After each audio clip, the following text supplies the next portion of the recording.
Bonjour tout le monde, j'espère que vous allez bien, je suis très contente de vous retrouver pour cette nouvelle vidéo et aujourd'hui je vais vous faire une nouvelle vidéo dans ma catégorie nail art très facile. Donc si vous n'aviez pas vu la première, je vous répète un petit peu le principe. En fait, ce sont des vidéos dans lesquelles je vous montre un nail art qui est vraiment reproduisible quel que soit votre niveau et qui forcément ne demande pas trop de matériel non plus. Et je m'adresse vraiment aux personnes qui n'ont jamais fait de nail art ou alors qui ont très peu de technique. Donc aujourd'hui je vais vous montrer comment réaliser un nail art avec du coton-tige. Je crois qu'on a tout ça à la maison. Likez la vidéo si vous voulez que je vous fasse d'autres vidéos dans cette catégorie nail art très facile.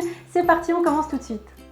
Pour ce nail art, je commence par appliquer ma base pour protéger mes ongles et également permettre une meilleure tenue du vernis sur mes ongles. Et pour le vernis, j'ai choisi un vernis à ongles blanc que je vais appliquer en 2 couches. Pendant que mon vernis sèche, je vais en profiter pour nettoyer mes contours avec un pinceau plat et du dissolvant. Et vous êtes souvent très nombreuses à me demander où je trouve ma pompe à dissolvant, mon pinceau plat et tout mon matériel nail art. Donc comme d'habitude, je vous mets tout dans la barre d'infos. Et une fois que c'est fait, je vais laisser sécher mon vernis une bonne dizaine de minutes avant de passer au nail art. Vous l'aurez compris, pour ce nail art, j'ai uniquement utilisé des vernis et un coton-tige. Et pour commencer, je vais tout simplement tremper mon coton-tige dans de l'eau et je vais essuyer l'excédent dans le creux de ma main.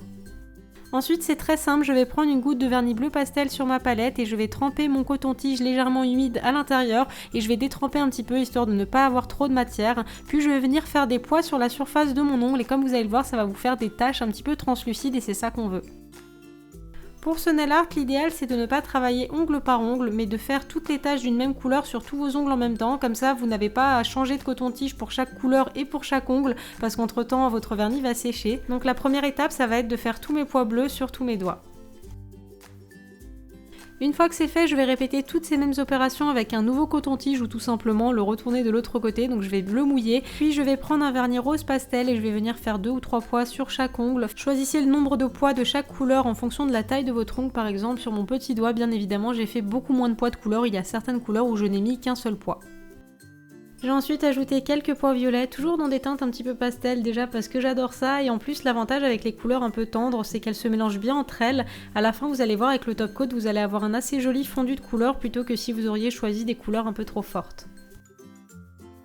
Et enfin pour la quatrième et dernière couleur que j'ai choisie pour ce nail art, c'est un jaune pastel et j'ai fait exprès de le mettre en dernière position étant donné que c'est un vernis qui va être assez translucide et comme on a tous les autres pois, il reste quand même assez peu de place donc il y a de fortes chances que mes pois jaunes coïncident avec d'autres et en fait le jaune ça va vraiment bien se marier avec tous les autres pois, ça va donner également une 5e couleur de transition et je trouve que c'est assez joli.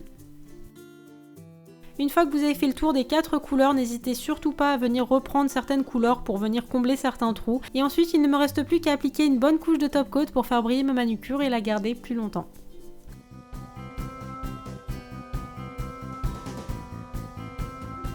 Et voilà pour ce nail art, j'espère très sincèrement que ça vous aura plu. N'hésitez pas à changer un petit peu les couleurs ou si jamais vous n'avez pas de fond blanc, vous pouvez également choisir un fond un petit peu crème ou même une base de frame. Je pense que ça pourrait être très joli. En tous les cas, moi j'ai hâte de voir vos recréations sur les réseaux sociaux avec le hashtag YokoNailArt. Moi je vous fais plein de bisous, on se retrouve très vite dans une nouvelle vidéo. D'ici là, prenez soin de vous, je vous embrasse très fort. D'accord, ils sont là les gens. C'est là qu'il faut dire bonjour. Petit chat, tiens je te laisse partir. Aouh, aouh, aouh.